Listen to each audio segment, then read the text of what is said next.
Hansı ağrılar təhlükə siqnalıdır? Bədxassəli şişlərin xəbərçisi ola bilən ağrı növləri. Bir çox insan ağrını dərhal dərmanla kəsməyə çalışır. Amma bəzən bu ağrı bədəninizin sizə göndərdiyi SOS siqnalıdır.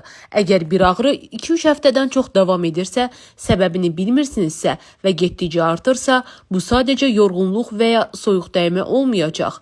Bəs hansı ağrılara diqqət etməli və gözdən qaçırtmamalıyıq?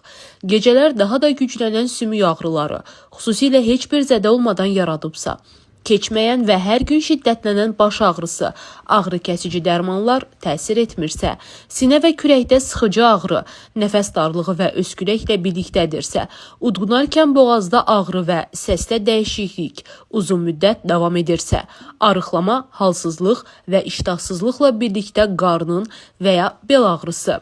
Bunlar bəzən bədxassəli şişlərin erkən xəbərçisi ola bilər.